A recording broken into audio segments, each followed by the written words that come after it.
Okay, so current state of the woodshed. Flattened that out. That berm at the back is actually mainly detritus rather than a hump, although it's a hump on the right hand side. I'll clear that up later. The outer pink line here is roughly within an inch or two of the roof line. The inner crosses there mark the positions of the posts. They're on 7-foot centers. The outer limits are 12-inch centers.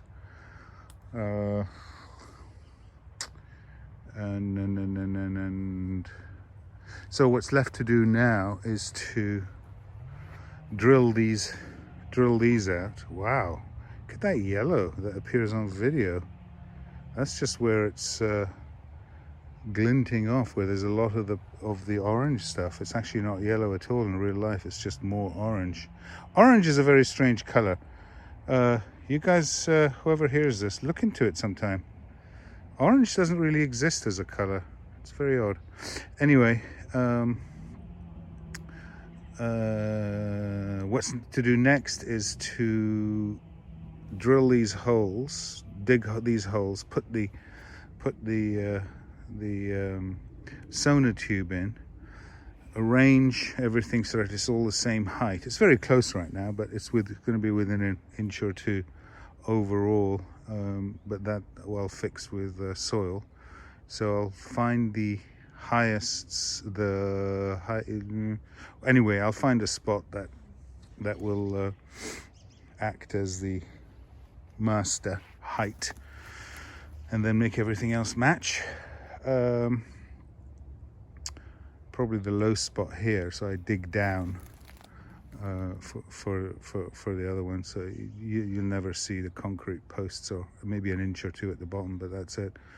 And then concrete these T-bar. I came up with a T-bar system wherein you sink down some angle iron, and there's a bar welded across it like that, and it's very long. It's like as long as my fingers are to that line there, so it's very long.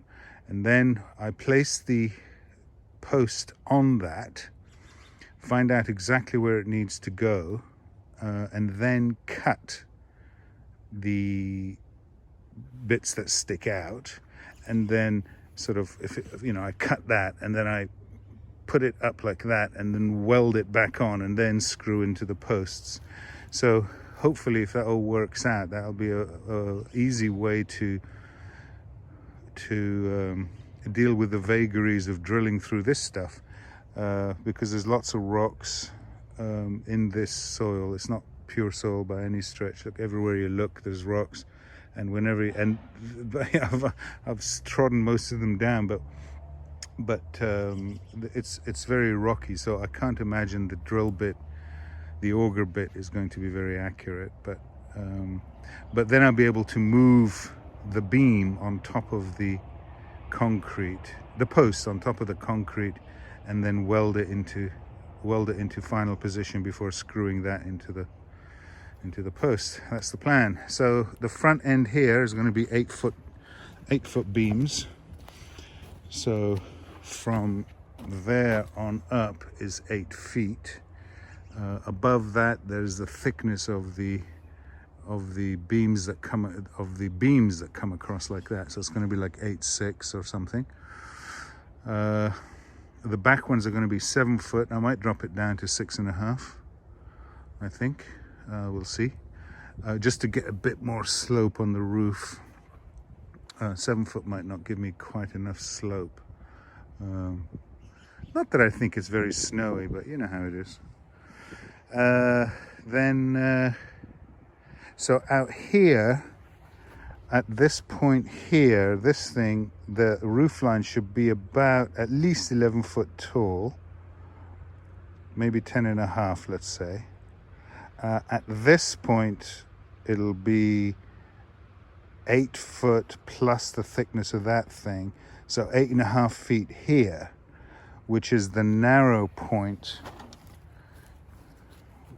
for the path. I still want to be able to drive the tractor up there, and this way we have a lot of room here, and the post holes are significant distance from the arbutus, but these ones I'm going to do very carefully and only dig down as far as I need to, and then just pound the angle iron through the soil, if that's doable. If not, it's fine that these closer ones are just, 6 inches or something. I don't think this is going anywhere, but we will see. These ones will be the requisite 2 feet deep. All right, that's that.